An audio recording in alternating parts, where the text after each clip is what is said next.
As I stood up after changing into my dress, the makeup artist couldn't help but exclaim, "Miss Madsen, you look stunning in this dress." I thanked her softly, and as I walked out, there was a commotion downstairs. In the enormous golden revolving door was Percy Arnold, my fiancé of 3 years. He was openly accompanying a young and beautiful woman. What was even more absurd was that her dress was identical to mine. Ding! Webnovel reminds you to click the subscribe button in the bottom right corner to read the complete novel. Tonight was a grand banquet that hadn't happened in G-City for decades. Everyone present was at the top of the pyramid, sharp-eyed and astute. Naturally, they could see at a glance that I was wearing nothing more than a high-quality imitation. For the first time in 21 years, I dressed up so grandly.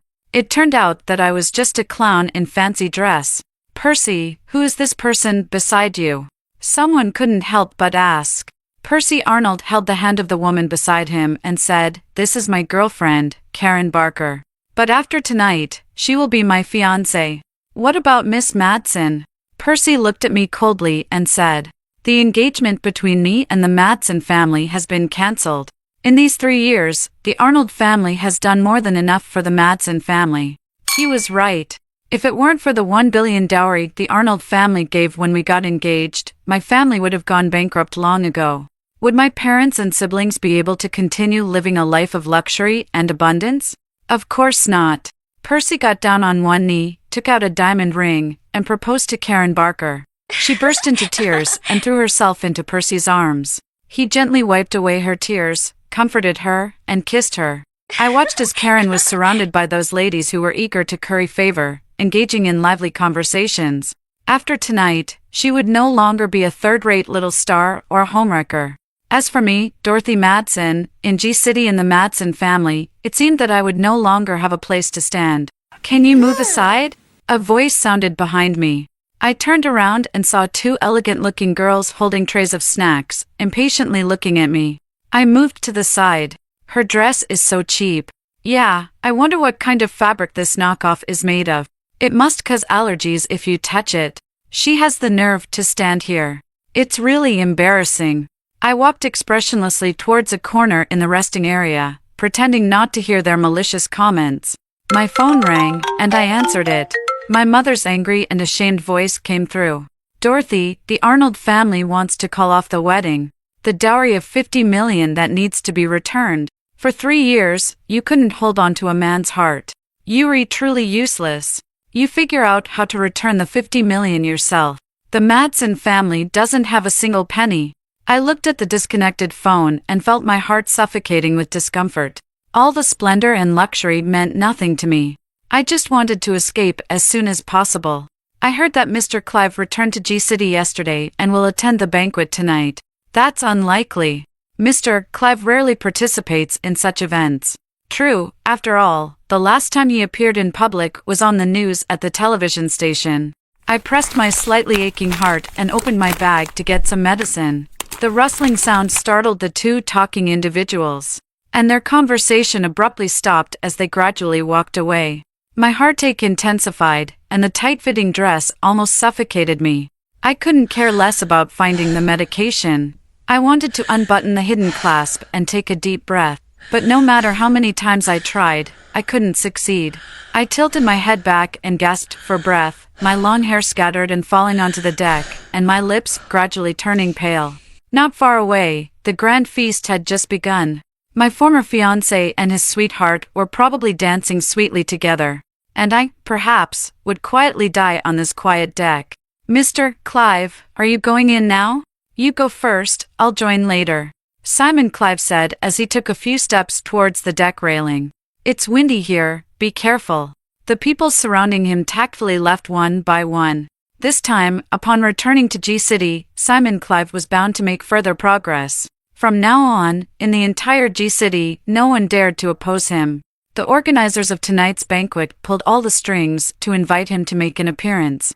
Originally, he wasn't interested, but yesterday, he was pressured by his elders at home about getting married, so he took the opportunity to steal some leisure time.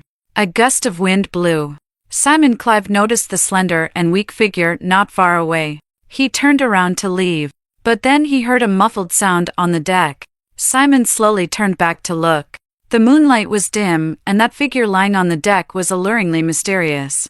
My face was probably pale as a ghost.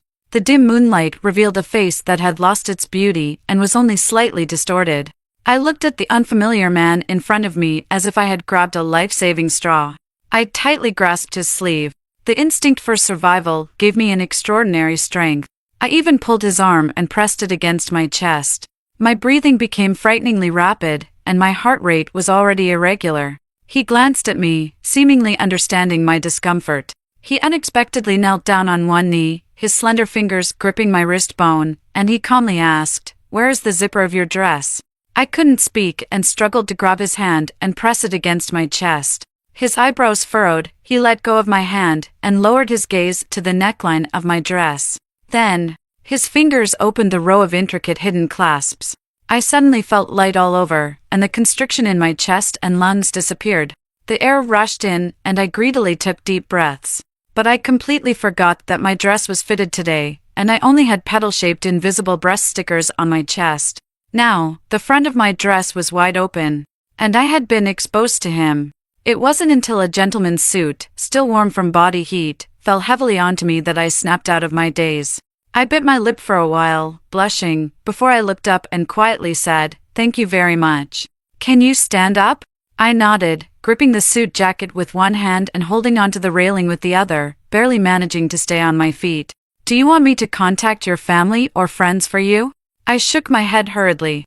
"No need, I just need to rest for a while and I'll be fine." His phone suddenly rang a few times. I saw him step aside and answer the call. "I've told you, I have arrangements for the marriage. Don't worry, I won't let my grandfather leave this world with regrets." He seemed a bit annoyed. The mist illuminated his cold and stern profile. Suddenly, I remembered where I had seen this person before. And at that moment, he turned his head and our eyes met directly. I quickly lowered my gaze. He finished the call and walked towards me, the smell of perfume heavy in the air. I coughed uncomfortably. Then he gestured to the suit on me. "You can give the clothes to the attendant later." My face immediately turned red again as I nodded and softly replied, "Okay." His gaze fell on my fingers. I was clutching the lapel of his suit tightly. The inner garment of my dress was spread open, with only a layer of silicone breast tape separating my skin from the delicate lining of the gentleman's suit. It was an ambiguous secret that only I knew. Feeling a bit uneasy, I instinctively crossed my arms. As he was about to turn and leave, I mustered up the courage to speak. "Just now, I overheard your phone conversation. Can I make a deal with you?" I bravely raised my eyes to look at him. Perhaps he needed a wife, someone without any trouble, someone who could disappear at any time. And I needed 50 million to gain my pitiful freedom. "A deal? What kind of deal do you want to make with me, Miss Madsen?" I was so nervous that I didn't even notice that he already knew my name. "Do you need a wife?" I gathered my courage and stared at him intently. "I won't cause you any trouble and will do my best to cooperate with you. Of course, I won't bother you when you don't need me." He looked at me in the moonlight, his silver-gray shirt and dark pants wrapping around his slender yet straight figure. His eyebrows and eyes didn't reveal any sharpness, but his jawline was sharp. I noticed the watch on his wrist, which could probably buy the luxurious cruise ship I was currently on. "What are your conditions?" I hesitated for a moment, feeling a bit embarrassed as I spoke slowly. "I need 50 million. "What for?" I lowered my eyelashes, unable to meet his gaze. But in front of a stranger, it felt like I could boldly reveal my distress and helplessness. "My fiancé wants to cancel the wedding, and I need to return half of the dowry to him. I can't come up with 50 million. "Cancel the wedding?" He suddenly looked at me, his gaze unexpectedly sharp. "Yes, cancel the wedding." I laughed lightly and raised my face. The sea breeze tousled my long hair as I gazed into the depths of the night. "I have nowhere else to go, sir. I accept the deal, but I have a condition," he said. I couldn't believe it as I looked at him. "What condition?" "Get the marriage certificate within 3 days." "In such a hurry?" I asked in surprise. "You heard my phone call just now. My grandfather's health is not good, and he's eager to see his granddaughter-in-law," he explained. After he finished speaking, he raised an eyebrow and looked at me. "Is it inconvenient for you?" I quickly shook my head. No, it's convenient. Then it settled. The sea breeze grew stronger, and my long hair was blown into a mess, hitting my face. Suddenly, he took a step forward and brushed away the stray hair on my face, tucking it behind my ear. I'll have someone come to pick you up the day after tomorrow. But how do you know where I am? He didn't answer that question. When he withdrew his hand, it felt like his fingertips lightly brushed against my face. Or maybe it was just my imagination. He left for a long time, and I was still trapped in that extremely unreal dream. Until Percy Arnold, who was slightly tipsy, suddenly walked over and grabbed my wrist. Dorothy, for 3 years I've been waiting for you to lower your head to me, to beg me, he said. As long as you're willing to submit to me like those women, I'll give you not just 1 billion, but 10 billion for the Madsen family. You're drunk, Percy. I pushed him away with force, but a drunkard was difficult to deal with. He stared at me with bloodshot eyes, then fixed his gaze on the suit I was wearing. Whose clothes are you wearing? It's none of your business. None of my business? His handsome face twisted slightly. Dorothy, I want to see who dares to touch my woman. He forcefully grabbed the suit I was wearing and ripped it open. I tried to hold it together, but it was in vain. The sea breeze blew fiercely, and under the moonlight, everything was shimmering white. Dorothy, Percy murmured in a daze.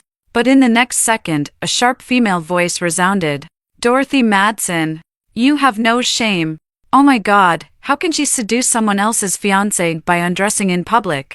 Mr. Arnold is stunned. Karen, look at her audacity. I snapped back to reality, panicking and trying to cover up my clothes. But Karen had already rushed over, crying, and tried to raise her hand to slap me in the face. What are you doing? A deep male voice suddenly sounded calmly. Karen's hand froze for a moment, and the next second she was pulled aside by Percy. I quickly took a step back, raising my arms in a panic to protect my chest. Everyone turned their heads upon hearing the voice, and someone exclaimed in surprise. It's Mr. Clive. Which Mr. Clive? Who else could it be? It's Simon Clive. I widened my eyes and looked at Simon Clive behind the crowd. The man who helped me unbutton my chest binder on the deck just now. The man I had the courage to ask to be my husband and give me 50 million. Turned out to be the famous Simon Clive of G-City. Simon Clive glanced at me and then looked away. Then he turned to his female secretary and said something. The female secretary immediately walked through the crowd to my side and helped me put on my suit jacket again. Miss Madsen, let me take you downstairs to rest first. I nodded stiffly and thanked her. As she helped me leave, I couldn't help but look back. The crowd had already dispersed quietly, everyone standing respectfully. Mr. Clive, this is a misunderstanding. Percy was already partially sober, cautiously trying to explain. What misunderstanding? Simon's voice still sounded calm, without any signs of anger. I slowly stopped in my tracks and stood at the corner. The secretary did not rush me, waiting patiently. Percy's voice trembled a bit. Karen is with me, she is my girlfriend. She misunderstood and lost control. Simon's eyes became sharp, with a trace of displeasure. I don't think there is such an uncultured presence among the socialites of G-City. Percy felt extremely embarrassed, and Karen was on the verge of tears. Simon ordered his subordinate, escort this young lady off the ship. Karen cried and held onto Percy's sleeve, refusing to let go. Having been in the entertainment industry for several years, she naturally understood the seriousness of the situation. Being expelled from the ship like this would soon spread throughout G-City. She would become a laughingstock with no chance of redemption. Mr. Clive, Karen knows she was wrong. Please give her a chance. Simon glanced at him and said, Mr. Arnold can leave with her. Percy closed his mouth and withdrew his hand. Karen was quickly escorted off the ship by someone. The crowd on the deck also dispersed quietly. The farce ended like this, which no one expected.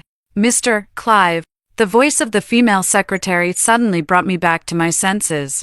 I turned around in surprise, and Simon was walking towards me. He waved his hand for the secretary to leave and asked me gently, Dorothy, are you scared? I shook my head blankly, no, not at all. I'll take you back to rest first. Simon raised his hand and lightly held my wrist, is that okay? Feeling dizzy, I nodded randomly and let him lead me forward. But just as we took a few steps, I felt a cool sensation on my chest. In that moment, my steps halted, and the nude-colored bra stickers slipped from under my suit. Simon turned around, his gaze falling on that bra sticker. I felt so embarrassed that I wanted to die. But he calmly bent down and picked up the piece of bra sticker. After folding it neatly, he put it in his pocket and reassured me in a gentle voice. "This one is dirty and can't be used anymore. I'll have someone bring you clean clothes later." My face turned hot and red, and I could only respond with a small okay sound. "Let's go." Simon held my hand again. The corridor was not long, and we quickly arrived at the lounge. He escorted me inside and then left for something else. I sat quietly by myself for a while before finally calming down. But after calming down, I realized, belatedly, Simon Clive initially called me Miss Madsen. But just now, he called me Dorothy. He knew my name? He knew who I am. The female secretary brought new clothes for me just now. I took a shower and changed into clean clothes. Then I neatly folded Simon's suit jacket and put it in a bag. I wanted to dry clean it before returning it to him. "Mr. Clive instructed me to personally escort Miss Madsen back if he wants to leave," the female secretary said. She appeared to be in her 30s or 40s and was very capable. "Please also tell Mr. Clive that I'll take the clothes back for dry cleaning first," I said casually. "No need to trouble yourself, Miss Madsen. Leave it to me." I didn't insist and handed her the bag, casually asking, "How did Mr. Clive know my name?" The female secretary just smiled and said, "That's Mr. Clive's private matter." When I disembarked, I received a text message from an unknown number. "Dorothy, this is Simon Clive. Save my number." I stared at the message for a while before slightly pursing my lips and replying, "Okay, it's saved. I'll pick you up the day after tomorrow. Rest well these 2 days." "Okay." He didn't send any more text messages. When I returned to the Madsen family, it was already late at night. But no one was asleep. The lights were on, but the atmosphere was tense and heavy. When they saw me come in, my mother immediately stood up. "Dorothy Madsen, have you figured out what to do? What did you do? How did you anger Arnold Young Master and make him cancel the marriage?" "Yes, Dora, you know very well that our family relies on the Arnold family for business to make a living. 50 million. Where can we get that now? Your sister-in-law is about to give birth to triplets. Aren't you sentencing us to death?" Everyone was blaming me. Blaming me for not being able to capture Percy Arnold's heart and smoothly marry into their family. Let them continue to suck our blood and eat our flesh. But when they arranged a marriage for me, a sickly daughter who was born with health problems, because they pitted their healthy eldest daughter, did they ever ask if I was willing? When they used the 1 billion dowry from the Arnold family to fill their financial gap and maintain their extravagant lifestyle, did I ever enjoy even a penny of it? Now that the Arnold family wants to cancel the marriage, they won't take a single penny of the 50 million, but they want me to bear it all. Fine, I'm willing to bear it, but after bearing it, I will no longer be a part of the Madsen family. "Dora, say something," Bessie Madsen said, pushing me lightly in annoyance. "I've figured out a way to get 50 million, I replied. "Really? Do you have a solution?" I saw the excitement in my mother's eyes. "However, it might damage our Madsen family's reputation," I warned. "What do you mean?" I smiled faintly. "At tonight's banquet, I met a wealthy businessman who is willing to pay 50 million to help me. But he has a wife and children, so I have to become his mistress." I had no choice but to agree, I explained. "But if I become involved with him publicly, our relationship will be exposed," I continued. "How can you do something so shameless? Yes, our Madsen family has always been respectable. If you become someone's mistress, you'll bring shame to our family for generations. Well, then what do you suggest? Should you sell some of our assets to give 50 million to the Arnolds?" There was silence and no one responded. Finally, my father, who had been silent all along, spoke up. "We must give the 50 million to the Arnold family," he declared. "We cannot tarnish the reputation of the Madsen family," he added. I laughed coldly and said, "Then why don't you just disown me as your daughter?" Bessie muttered under her breath, "You should be grateful." "All right," my father concluded. "The Madsen family will publicly announce the severing of ties with me, but it will only be for show. I will still be considered a Madsen, and they will not disown me." I knew very well that this was just a ploy to appease me. Once the 50 million is given to the Arnolds, I will be kicked out immediately. But they didn't know that this was exactly what I wanted. The next morning at 9 o'clock, I received a call from Simon Clive. "Dora, check your text messages. The money should be in your account," he said. I quickly opened the message and indeed, the money had been deposited 10 minutes ago. "I've received it," I confirmed. "Today, you can go and handle the annulment. I'll send a driver to pick you up," he said. "Simon, can I ask you for a favor?" I interrupted. "What is it? Can we keep our engagement a secret for now?" I didn't want the greedy vampires from the Madsen family to latch onto Simon and cause unnecessary trouble for him. "You don't want anyone to know?" "Not permanently, just for now." "Is that okay?" "All right, I'll arrange for someone else to pick you up," he agreed. Once the 50 million is returned to Percy Arnold, the Madsen family will publicly sever ties with me. Whether Simon wants to have a public or private wedding, I will fully cooperate with him. By then, since the Madsen family has severed ties with me, they won't be able to harm Simon in any way. After transferring the money to Percy's account, I took a photo of the remittance receipt as proof. When Percy called, I saw the Madsen family's declaration of severing ties with me in the newspaper's classified section. I stared at those lines seriously, reading them over and over again. Then I took more photos and carefully kept the newspaper. Percy's voice sounded hoarse. "Dorothy, where did you get the money? 50 million is not a small sum. If the Madsen family couldn't provide it, who gave it to you? Explain yourself. That's none of your concern. Now that you've received the money, we have nothing to do with each other," I replied coldly. Before hanging up the phone, Percy suddenly called my name. "Dorothy, do you think I did this for the 50 million? Regardless of your reasons, it's no longer my concern," I stated. "Dorothy, you should know that if I don't speak up, no man in G-City would dare to take you," he warned. I chuckled lightly over the phone. "Is that so? If you don't believe me, you can try," he challenged. I didn't want to waste any more time talking to him, so I hung up the phone. No sooner had the phone hung up than it rang again. Just as I was about to block his number, I saw 2 words flashing on the screen: Simon Clive. "Is the Madsen family cutting ties with you? How did you know?" I was surprised. He was too well informed. "Dorothy Madsen." "Yes? If you feel sad, you don't have to endure it." I really didn't want to cry. From childhood to adulthood, I had become so accustomed to it that I had become numb. "I'm not sad. But when someone cares about you, you become more fragile." So when I spoke, my voice already had a hint of tears. "Dorothy, you can cry in front of me, after all. Starting tomorrow, I will be your husband." Tears couldn't help but fall from my eyes. "But before becoming your husband, I have arranged another identity for you." "What identity?" I timidly said in a soft voice. Simon fell silent for half a minute before speaking. "So, my current identity is a 60-year-old wealthy merchant, and you are my mistress? Are you angry?" Over the phone, he sighed lightly. "Dorothy, see you tomorrow. Do you still want to register our marriage?" I could clearly sense that he wasn't very happy just now. "Rest well today and wear your most beautiful dress tomorrow." Simon must have made arrangements in advance, so the entire process of registering the marriage proceeded very quickly. After obtaining the documents, Simon took me to the hospital first. He held my hand the whole time, making us look very affectionate. His grandfather was seriously ill, but he managed to smile at me, appearing somewhat relieved. I couldn't help but feel uneasy. Deceiving an elderly person who was about to pass away like this. He must have loved his outstanding grandson and hoped that we would have a harmonious marriage.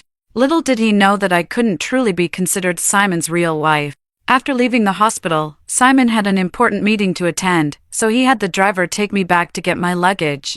The driver was an old driver who was used to serving the Clive family. He had watched Simon grow up. Though his hair was white, he was still spirited. When the Madsen family saw him get out of the car and open the door for me, they all assumed that he was my sugar daddy. Because they looked down on my current status as a mistress, no one paid any attention to me. I went upstairs and brought down my suitcase. Only my father said a few words to me. "Weary cutting ties with you as a temporary measure. You should move out for a while. Dora, once the situation has calmed down, we'll bring you back." I deliberately asked him pitifully, "How long will I have to wait?" It depends on the situation. Then you have to keep your promise. Don't worry. As I left with my suitcase, I could clearly sense the relief from the Madsen family. The driver took me to Simon's private residence.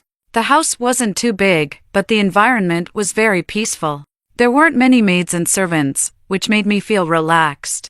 Madam, Mr. Clive instructed that you can do whatever you want in the house. He will come back in the evening. But at 8 o'clock in the evening, I received a call from Simon. He had to go to the mainland for an important meeting and wouldn't be able to come back for about a week. If you feel bored, you can go out with friends to go shopping or have tea. Don't stay at home all day. Then I'll go to my small apartment for a few days. It's close to the city center, so it's convenient for everything. I'll come pick you up when I return. Okay. On the third day of Simon's business trip, a volunteer who had previously done charity work with me called me on the phone. She invited me to attend a small charity auction in the socialite circle. I was very interested in the theme of this event, which was a charity fundraiser for children with congenital heart disease. When I arrived, I saw many familiar faces. Among them was Karen Barker. However, she didn't look well today, despite still being dressed up. It seems that being forced off the ship that day had a bigger impact on her than I imagined. Karen also saw me, but she just smirked and went to talk to the people next to her. Is what you said true? Is she becoming a mistress? Of course it's true. Her parents are ashamed of her and have cut off ties with her. Didn't you read the newspaper? I heard her sugar daddy is almost 80 years old. Even being her grandfather would be more than enough. Oh my God! How can we invite someone like her to participate in charity events? Yeah, we shouldn't be involved with someone like her. Let's ask her to leave. The scene gradually became chaotic, and the socialite who invited me looked embarrassed. Dorothy, how about you join next time? I didn't want to make things difficult for anyone, so I took the initiative to leave. However, just as I reached the door, I bumped into Percy Arnold. Dorothy? I ignored him and continued walking outside. But Percy grabbed my wrist. Are you here to find me? I pulled my hand away. No, I'm not. I just heard about your situation today. Percy stopped me again. Dorothy, return the money. Why? I couldn't help but sneer. Didn't you want 50 million? Dorothy Madsen. Percy's face darkened. I said, as long as you submit to me once. How should I submit? I pushed him away again. Do you want me to kneel before you, like a dog, and thank you for your charity? Ironically, no one knows that the seemingly elegant and noble Percy Arnold. In private, his favorite thing to do is to use money and power to trample on others. My life may not be worth much, but I am unwilling to be humiliated like that. Dorothy, now that you have a notorious reputation, you should think about the consequences of your actions. Percy changed the subject. You're young, but becoming a mistress will ruin your reputation for a lifetime. It's my own choice. Dorothy, I'm giving you a way out. Is that so? But I don't need it. I walked past him and continued outside. Percy's voice sounded low behind me. Dorothy, I'm only giving you one chance. Think it over and come find me. I didn't look back. But that night, I received a call from my landlord. He ordered me to move out overnight. I didn't argue with him, I just packed my belongings and went downstairs. But unexpectedly, as soon as I stepped outside, I saw Simon's car. The driver got out of the car and took my suitcase. Madam, Mr. Clive asked me to pick you up and take you back. Is he back? Mr. Clive is flying back tomorrow morning. My eyes suddenly felt sore. Has he finished all his work? Originally, it was supposed to be a week, and it was only the 4th day. Mr. Clive is worried about you and doesn't want you to be uncomfortable. I'm fine. His work is important, don't let me hold him back. I sat in the car, but my mind was in chaos. I couldn't describe the complex feeling I had. It was like being a pitiful worm abandoned by the whole world, suddenly possessing a gold mine that could rival a country's wealth. When I arrived at Simon's residence and just returned to my room, my phone rang. Dorothy, Simon's voice sounded somewhat tired. I suddenly felt extremely ashamed. In order to escape from the Madsen family, I deliberately tarnished my own reputation like this. His work was so demanding and exhausting, yet I kept causing trouble from time to time. If I had just stayed obediently in his house, none of these things would have happened. Simon, I'm sorry. Simon seemed a bit helpless. I'm not blaming you. Let's forget about it. We'll talk properly when I come back tomorrow. After hanging up the phone, I received a friend request on my mobile. It was sent by Simon, so I approved it. There was only one post in his social media, posted 3 days ago, with only one photo. Our marriage certificate. I couldn't see what those people in the comments were saying. I could only see his 2 replies to his friend's comments. Yeah, I'm married. Let me introduce you to my wife, Dorothy Madsen. That night, I also posted a message on my social media, just 3 simple words. I'm getting married. Many people left messages asking me about it, and some friends called me. When I answered the phone, it was Percy's voice. So, have you figured it out? I gave you a chance, but I never said I would marry you. I couldn't help but laugh softly. I didn't say the groom was you. You were marrying that old man? Dorothy, you're willingly falling into depravity, willing to give yourself to a married man. I hung up the phone and blocked his number. That night, my mind was filled with many things, and I couldn't sleep, tossing and turning. I finally fell asleep when it was almost dawn. I didn't even realize when Simon came home. When I woke up and saw a figure coming out of the bathroom, I was so scared that I almost screamed. My heart was about to jump out of my chest. It's me, Dorothy. I'm Simon Clive, don't be afraid. I pressed down my racing heart, my face still pale. Simon held me in his arms and gently stroked my back. Take slow breaths, don't be nervous, relax, you're safe. I leaned against his chest and took a while to calm down. After calming down, I suddenly realized I was only wearing a silk nightgown, and Simon had just finished showering, with his upper body exposed, wearing only a pair of shorts. I'm okay. I blushed and spoke softly, gently stepping out of his embrace. I'm sorry I scared you. Simon tidied up my messy hair. Why did you sleep for so long? I had a bit of insomnia last night. I felt a bit uneasy, the nightgown was thin, and I never wore a bra to sleep. Just now, I was held tightly in his arms, with only a thin layer of fabric separating us. My face felt like it was on fire. I grabbed the blanket, wanting to wrap myself up, but it felt like it would draw even more attention. Just as I didn't know what to do, Simon helped me lie back down. Sleep a bit more, it's almost noon anyway, we might as well have lunch later. He naturally covered me with the thin blanket. I'll go to the study for a bit and come get you later. Watching him leave, I finally felt relieved and let out a sigh of relief. During the day, he was mostly busy working in his study. But at 9 o'clock in the evening, after he returned to the master bedroom, he showed no intention of leaving. Actually, I have thought about fulfilling the marital duties after marriage. After all, it was a promise I made to cooperate with all his needs. I watched Simon come out of the bathroom. After hesitating for a while, I finally asked softly, "Are you sleeping here tonight?" Simon glanced at me, but didn't say anything. In my confused mind, perhaps Simon only needed a wife in name. Maybe I was overthinking. I got out of bed with a pillow in my arms, tentatively suggesting, "Then, should I sleep in the guest room?" He still didn't say anything. I walked a few steps towards the door with the pillow in my arms, but someone hugged me from behind. "You said you would fully cooperate with my needs," he said. "Mr. Clive?" My back was pressed against his firm chest. I felt his heart beating vigorously. The temperature of his skin seemed to rise, making me slightly dizzy. Simon lowered his head and gently brushed aside the hair that was cascading down my neck. "Dorothy, you are my wife now." I leaned into his embrace and gently closed my eyes. I relaxed completely, allowing him to lift me up and place me on the soft bed. When he leaned down to kiss me, my fingers tightly gripped his forearm. My heart was beating fast, almost suffocating. The kiss became intermittent and fragmented. "If there's anything uncomfortable, let me know," Simon said, touching my flushed face. After my heartbeat gradually calmed down, he continued to proceed. Several times, I really felt like I was about to suffocate. But Simon always managed to restrain himself at the right time. I could feel the tension in his muscles as they trembled faintly. Sweat dripped from his forehead and fell onto my chest, scorching hot. His heart was pounding intensely, and his breath was rapid.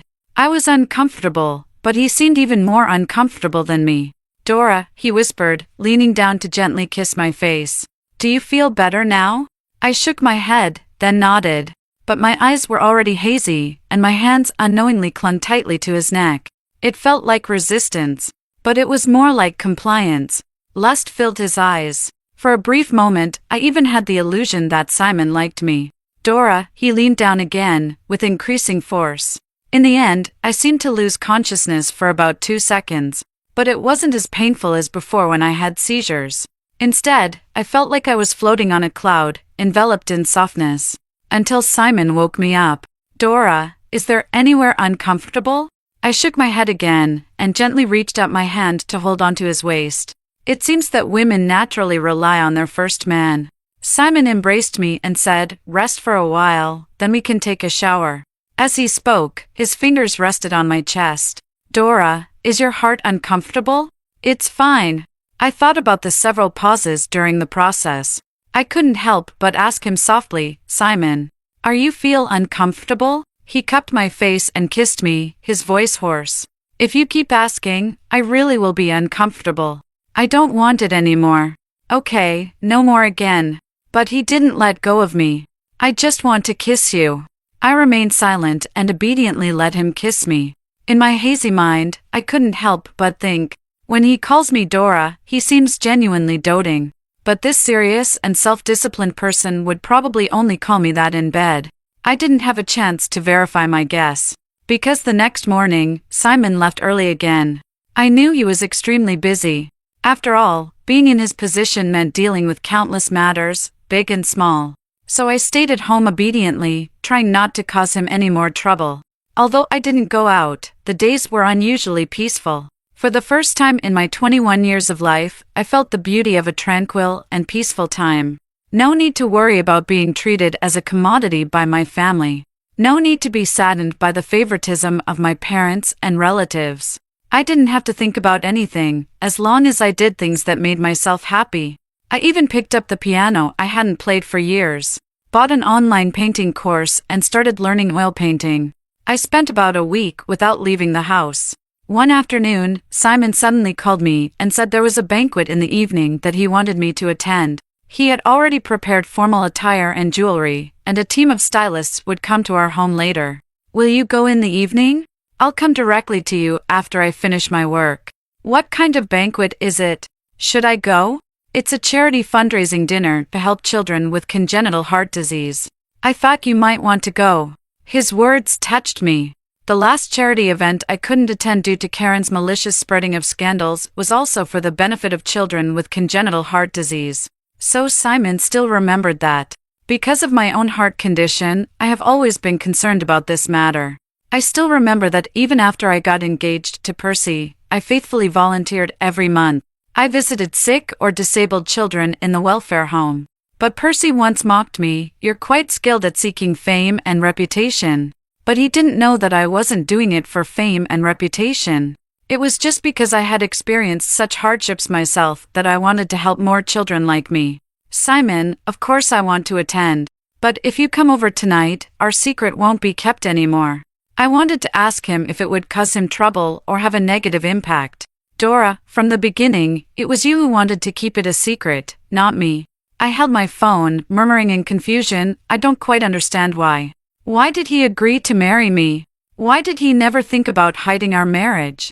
Why, of all people, me? I'll answer you when I get home tonight."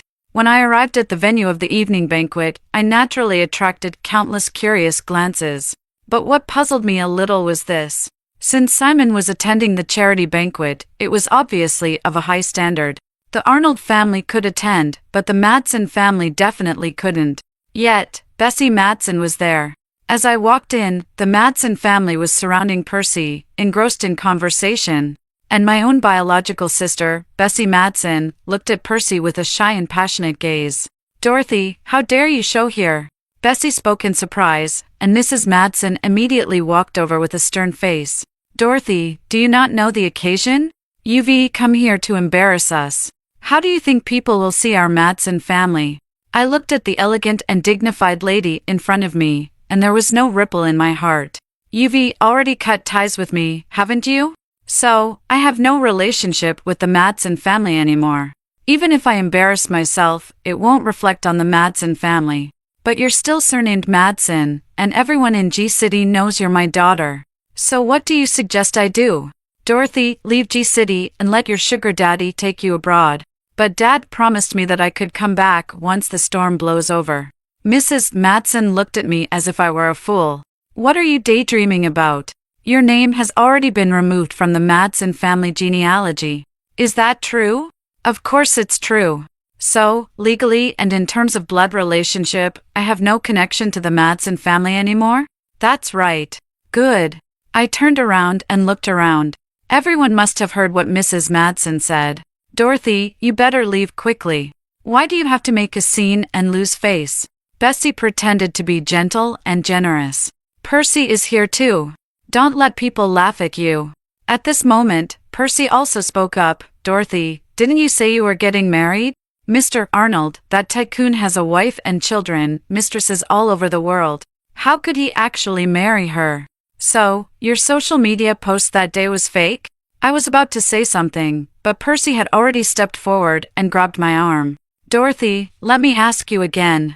Before he could finish his sentence, the banquet hall suddenly fell silent. Mr. Clive is here. Why would Mr. Clive attend such a small banquet? I don't know, but we're really lucky tonight to see the real Mr. Clive. Why is Mr. Clive coming this way? Oh my God, why is Mr. Clive looking in this direction? Is he looking at Miss Madsen? It seemed like they heard these discussions, and Bessie's face quickly turned red. Mrs. Madsen couldn't hide her delight either. I turned around and looked at Simon. He was still wearing a black business suit, looking very serious and unapproachable. At this moment, I couldn't help but feel a little dazed. This was the man I had only seen on TV and in newspapers. Now he was my husband. He had kissed me many times and called me Dora. He was really gentle with me, like a very, very good husband. Dora, Simon spoke. This was the first time he called my name in public. Not Dorothy Madsen, but an affectionate and intimate name, Dora.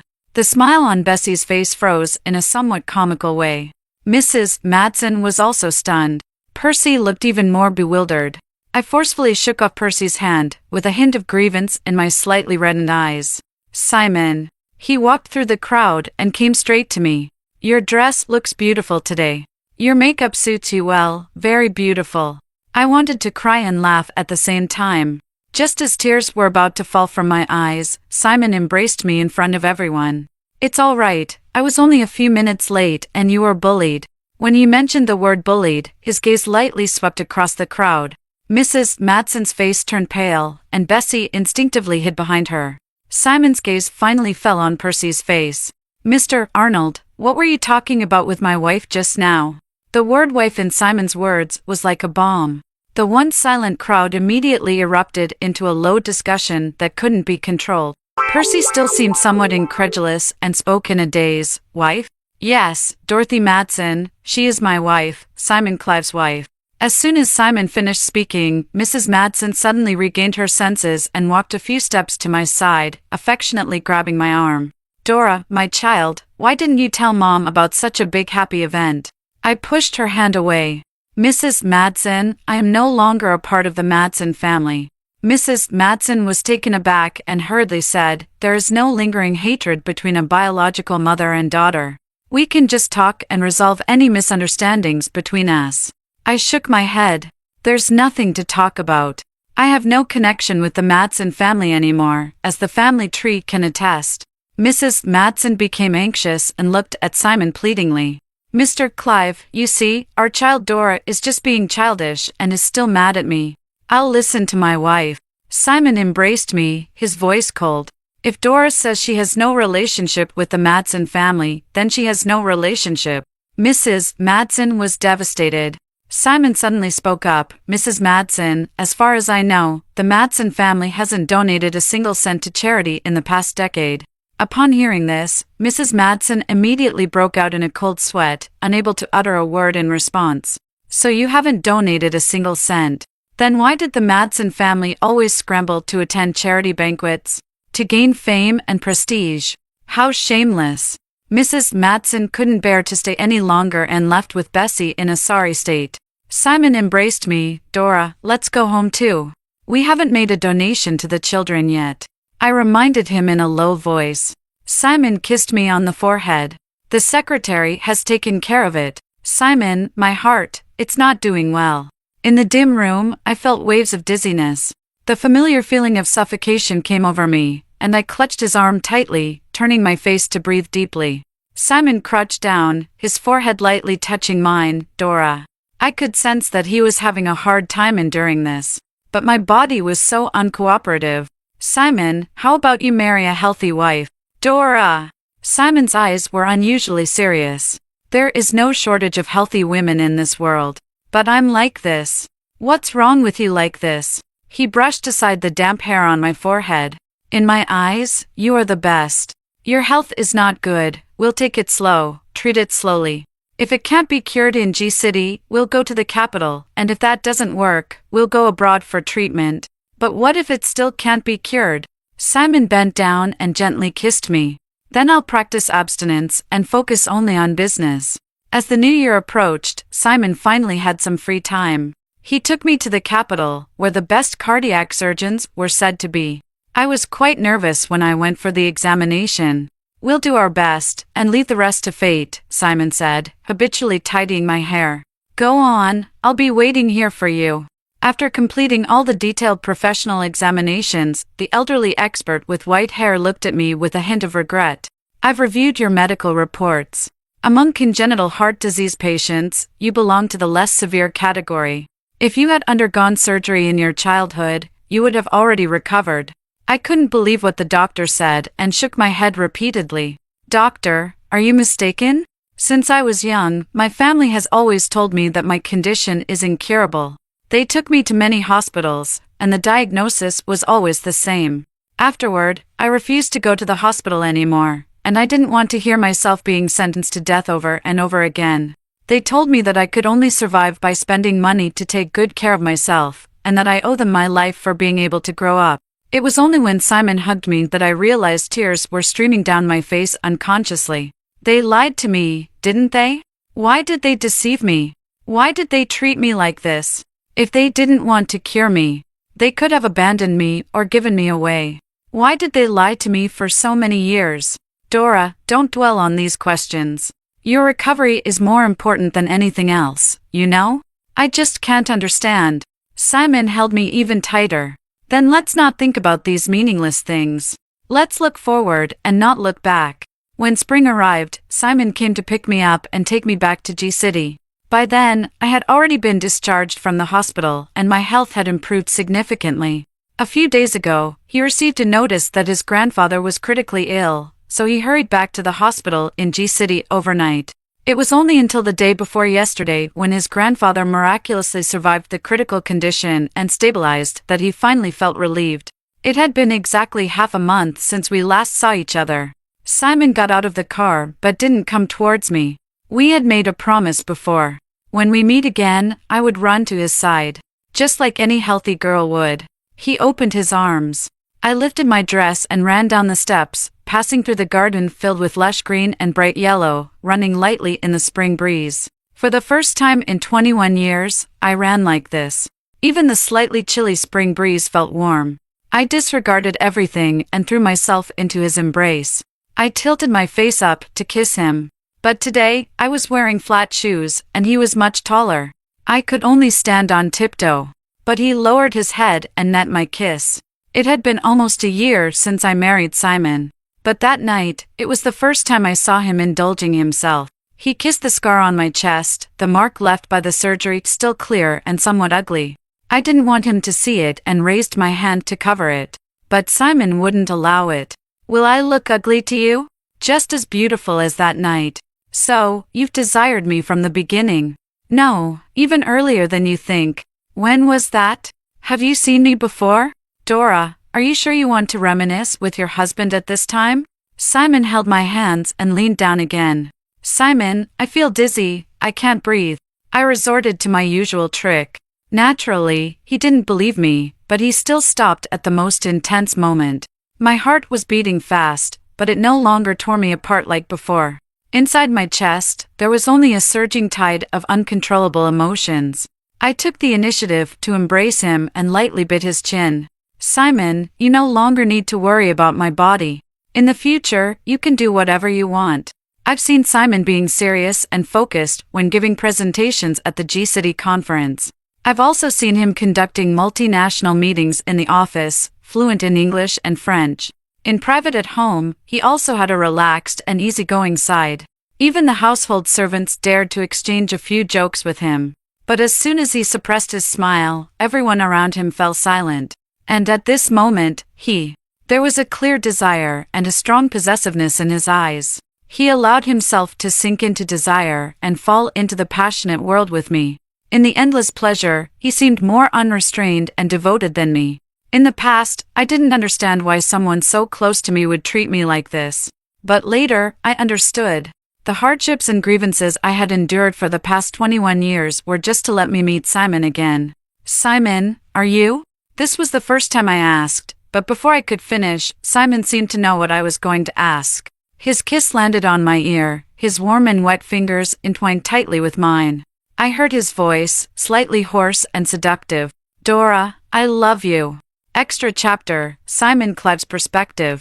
When Dorothy Madsen was 16 years old, she often volunteered on weekends and holidays.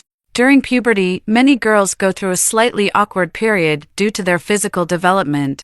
But Dorothy had already grown into a beautiful and charming young woman. Due to her illness, she had always been a loner. As a result, she naturally didn't fit in with others. The first time Simon saw her was when he accompanied his grandfather to church for prayer. She was volunteering and leading the orphanage children in the choir. While the children were singing, she played the piano in a white dress. When it was time to take a group photo after the performance, she, who should have stood in the middle, was squeezed into a corner. She didn't fight for attention and quietly stood in the last row, in an inconspicuous position, and took the photo. No one would pay attention to such a small incident, but his grandfather suddenly said something to him at that moment. "Look at that girl playing the piano.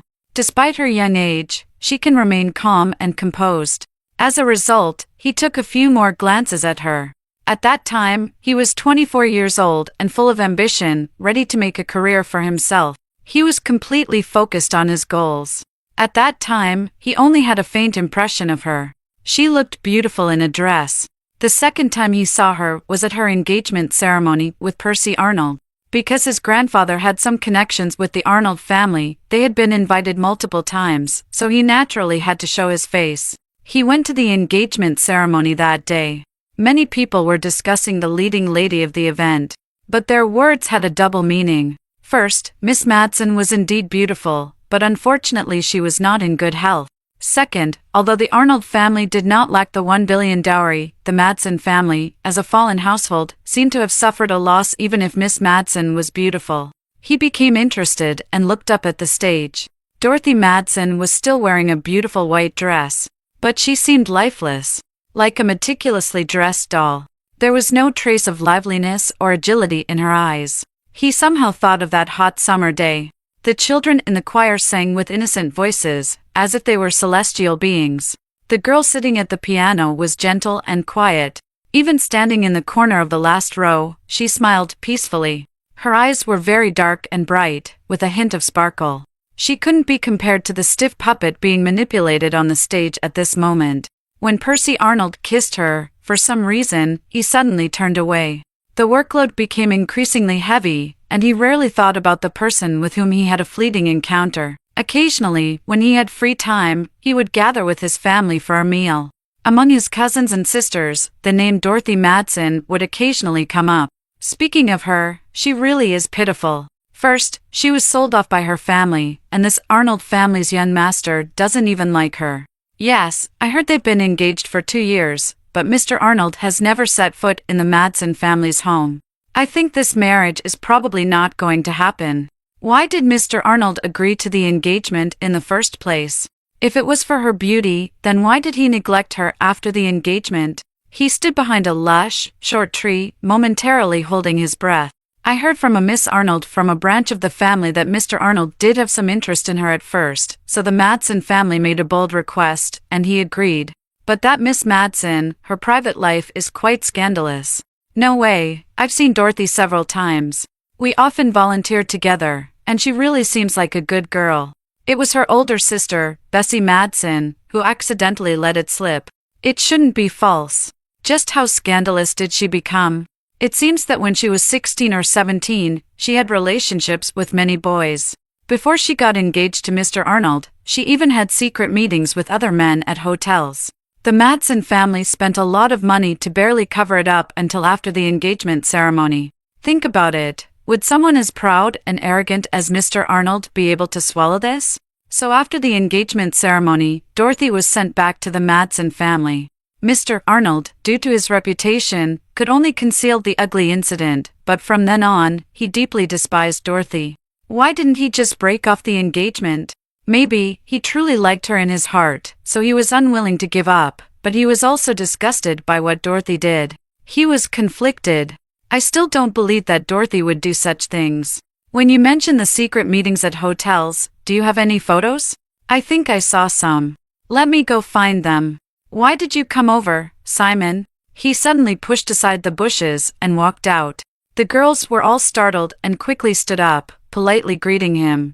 At that moment, his expression was probably not very pleasant. The once lively garden instantly became eerily silent. Have you all finished your homework? Are you here gossiping and bad-mouthing others? The Clav family had strict family rules, especially when it came to the girls. They were particularly strict in their upbringing. It was acceptable for the young girls to gossip privately, but what they were saying today had indeed gone too far. If the elders found out, they would probably resort to family discipline. Everyone was so scared that they were on the verge of tears. He scolded them harshly until each of them promised tearfully never to badmouth others again. Then he turned and left. For the next few days, his mood was consistently not very good. On that weekend, when he had rare free time, he accompanied his grandfather to the church. And there, he unexpectedly encountered her. She was still wearing a simple dress, accompanying the children and playing the piano. But she seemed even thinner, and her eyes always carried a layer of misty melancholy. She played a wrong note, panicked and turned pale, and the piano abruptly fell silent. Someone came over and reprimanded her without mercy. She sat there with her head lowered, on the verge of tears. But for the rest of her performance, there wasn't a single mistake. He couldn't help but keep looking at her. In his heart, he even thought that if a tear fell from her eyes, he would definitely stand up and go over to her. But she ultimately didn't cry. However, when he was about to leave, he couldn't help but turn back and quietly find the pastor, asking him to relay a message to her. "You look really beautiful playing the piano in a dress. I hope you can be a little happier." Afterwards, that night at the grand banquet in G City, his impulsive decision led to a lifelong union. The moment he unbuttoned her dress. In fact, he had already made up his mind. No matter what, at any cost, he would take her away from Percy Arnold and then marry her.